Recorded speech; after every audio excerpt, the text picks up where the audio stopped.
Because in that space is waiting for you to come to the fruition of your dreams, your gifts, your talents. One thing I learned in my marketing class is to find a need and fill it. We're so busy trying to wait for somebody else to give us a need. You find it and fill it. That's what we're supposed to be doing, okay? The key thing when we look at this, again, let me go one step further, because remember those spaces that I'm talking about. Let me go one step further, because it's important. I begin to realize that it was important for me, Pennie, to start becoming a better collaborator to my own success. I had to stop looking outside myself for external incentives and go within myself and find the internal incentives. That's what I had to start looking at. So everybody in this room, when you come to my seminars, whether I'm doing my diversity training seminars or my quality of life retreats, I'm going to be talking the same thing. How to become a better collaborator, first and foremost to yourself, and then secondly to others. She became a collaborator to my success today, because she's spoken to the existence of my goal to achieve that PhD. Okay? That's what I mean by collaborators. So let me give you 3 things that we can do, because we need to start doing this now. If we're truly talking about closing the gap and living dreams, first and foremost, we have to realize, as I said earlier, a task is not something that we just do or don't do.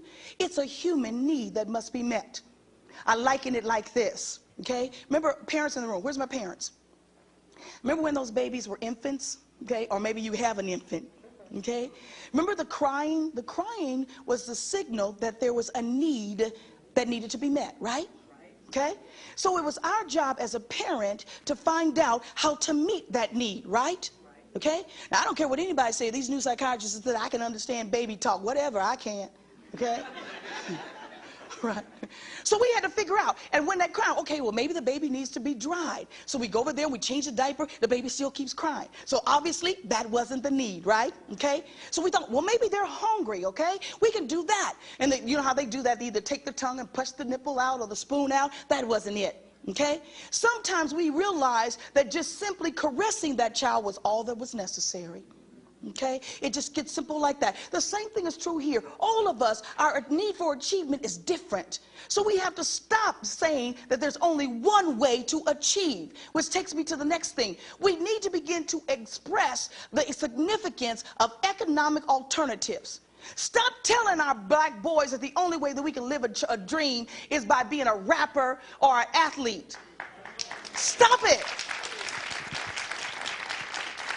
What happened to the time that we were scientists and inventors, poetry writers, and writers of grand information?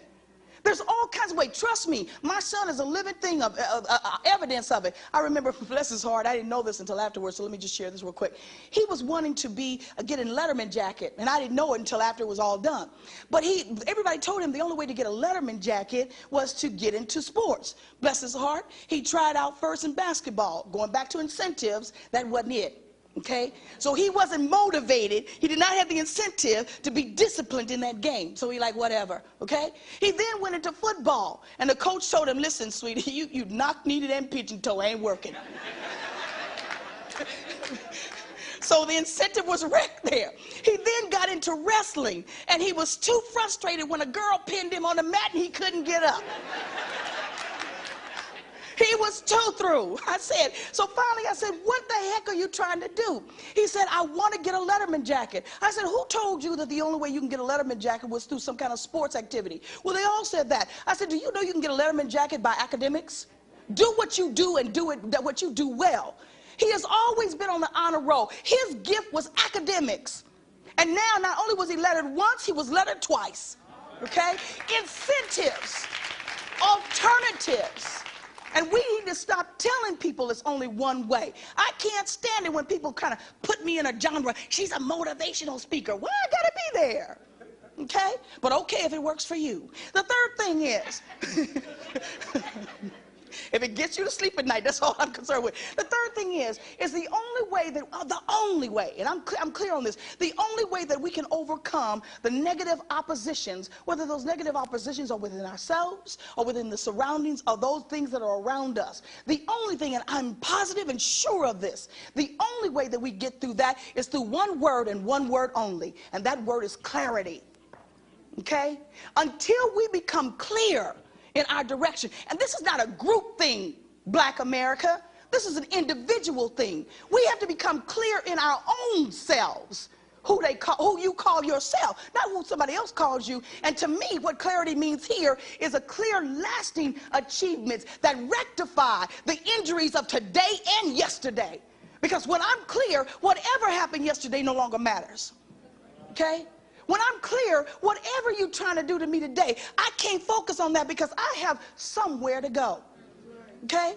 And so when we understand the principles here, then we'll move forward, all right? But let me just say this. I'm going to bring this into a close, okay? Because, see, we have to realize we are the progeny of the generation, a generation that has been bequeathed a legacy of possibility. See, Dr. King could only dream it. We have ability to live it. Okay? But what's facing us today is that we have to come up with the personal courage to live that dream.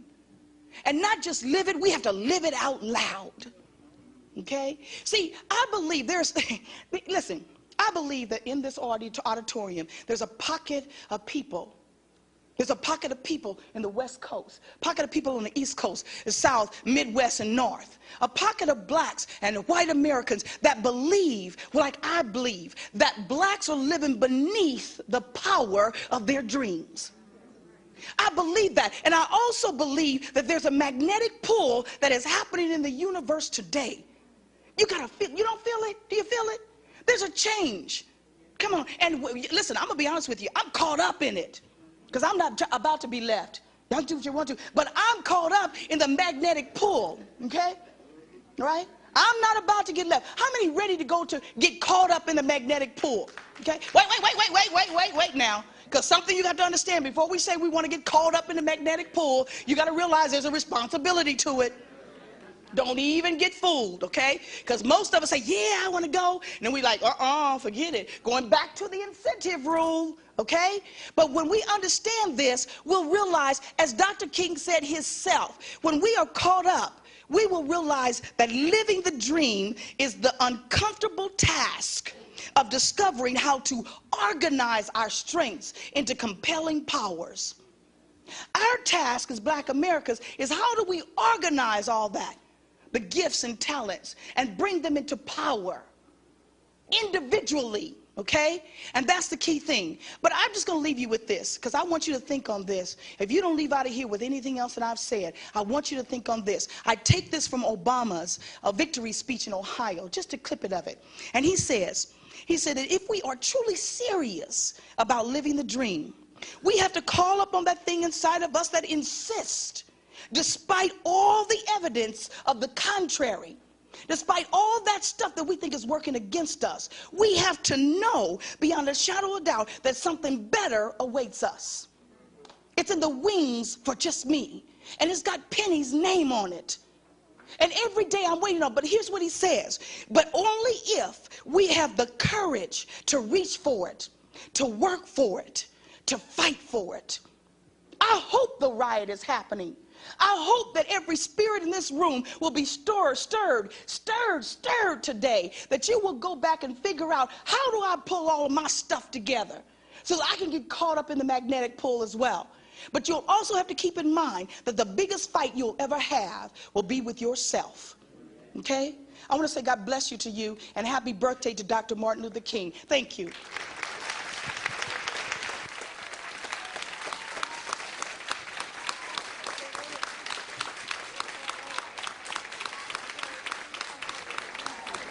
Powerful. If I didn't know better, I would say she was at Faith Temple Christian Center preaching on a Sunday morning.